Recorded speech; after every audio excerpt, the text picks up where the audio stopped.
Hello everyone, কেমন আছেন? আমরা ভালো আছি। আজকে মঙ্গলবার।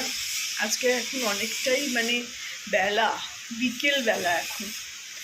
তো সারাদিনই মোটামুটি শুয়েই আছি, চানটিন করেছি, ওই উঠে খিদে পেলে একটু করে খাচ্ছি, গিয়ে আবার শুয়ে পড়ছি। প্রচণ্ড গরমে আমার একদমই কাজ করতে ভালো লাগছে না। আর তার উপরে আজকে মেয়েও নেই, মেয়ে গেছে আজকে অফিসে। মেয়ের রোজটার হলো বৃহস্পতি শুক্র। এবারে বৃহস্পতিবার দিনটা ছুটি নিচ্ছে, ছুটি ওয়ার্ক ফ্রম হোম করবে, সেই জন্য আজকে ও অফিস করতে গেল। তো ওই জন্য মেয়ে বেরিয়ে গেলে ওই যে আমি ওই বাঁচাকুচা জিনিস খাই। বাঁচাকুচা ওই রান্না করে কিছু খেতে ইচ্ছা করে না।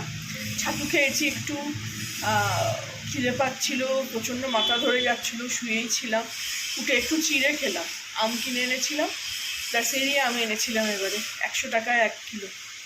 তো কী যুগ পড়লো, আমি তো ভেবেই পাচ্ছি না। আমি যখন দিল্লিতে থাকতাম 10 টাকা 15 টাকায় 1 কিলো আম কিনেছি, আর এখন 100 টাকায় 1 কিলো আম।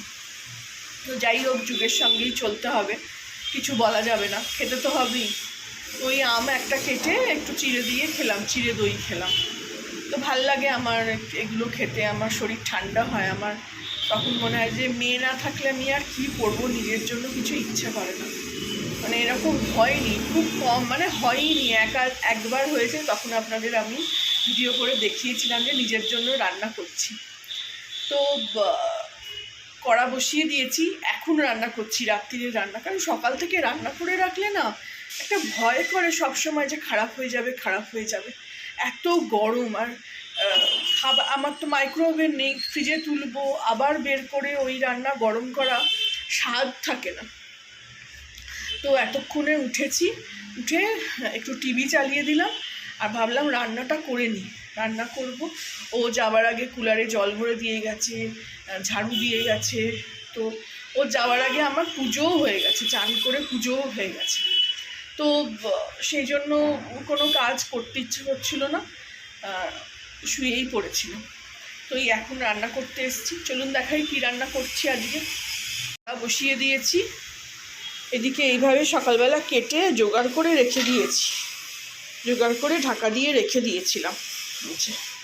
একটু পাকা পটল আছে, এবারে পটল কিনেছি সবজিতে, একটু পাকা পটল আছে, ওটা একটু ভেজে নেবো। খুব ভালোবাসি আমি পাকা পটল খেতে। কে ভালোবাসেন আমার মতন পাকা পটল ভাজা খেতে জানাবেন। একটা বেগুন নিয়েছি, এটাও একটু ভাজা করে নেবো। এখানে আবার দেখছি ফুটো, কি জানি পোকা হবে কিনা, বেছেই তো নিয়েছিলাম। আর করব একটু অল্প করে রাত্রিরের জন্য তো শুধু, তো আলু পটলে একটু ডালনা করে নেবো। কাঁচা লঙ্কা এতগুলো দেখে ভয় পাবেন না, আমি ওই ভাজার সঙ্গে কাঁচা লঙ্কা চিবিয়ে খেতে খুব ভালোবাসি। আর একটা কি দুটো আদার সঙ্গে বেটে দেবো না, ওই ক্রাশারে ঘষে দেবো। আদা ঘষবো, কাঁচা লঙ্কাটা চিড়েই দিয়ে দেবো, আর টমেটো দিয়ে নিরামিষ করে একটা ওই পটলের ডালনা করব। আমার মেয়ে আমার হাতের এই পটলের ডালনা খেতে ভীষণ ভালোবাসে। ও তো পটল খেতেই খুব ভালোবাসে, আপনাদের আগেও জানিয়েছিলাম। তো এদিকের এই জানলাটাকে সরিয়ে দিলাম, নেটটাকে। ঘরের মধ্যে না আটকাট বন্ধ লাগছে। কি এখনও দেখছেন রোদ্দুর কাকে বলে দেখবেন কটা বাজে। এই যে বললাম বিকেলবেলা 5টা বাজছে, 5টার সময়ও রোদ্দুর যেন ফেটে পড়ছে। আর থাকা যায় না, মনে হয় কতক্ষণে সন্ধে হবে, আর পারছি না। এতক্ষণ কুলার চলছিল, বন্ধ করে রান্নাঘরে আসলাম বলে বন্ধ করলাম।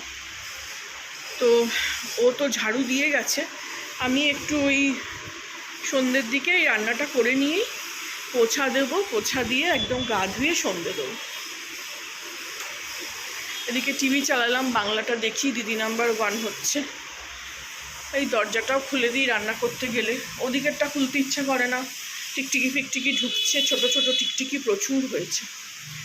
তো এই গাছগুলো গরমে ভালোই হচ্ছে, জলও দিচ্ছি রোজ। ওই গাছটা এখনও আমার কাটা হয়নি, গাছ কাটতে ভালো লাগে না আমার। এই যে পুদিনা পাতা হচ্ছে, জীবনে প্রথমবার আমি এত ভালো পুদিনা পাতা করতে পারলাম। ছাদে করতাম, কিন্তু প্রচণ্ড রোদে সব শুকিয়ে যেত।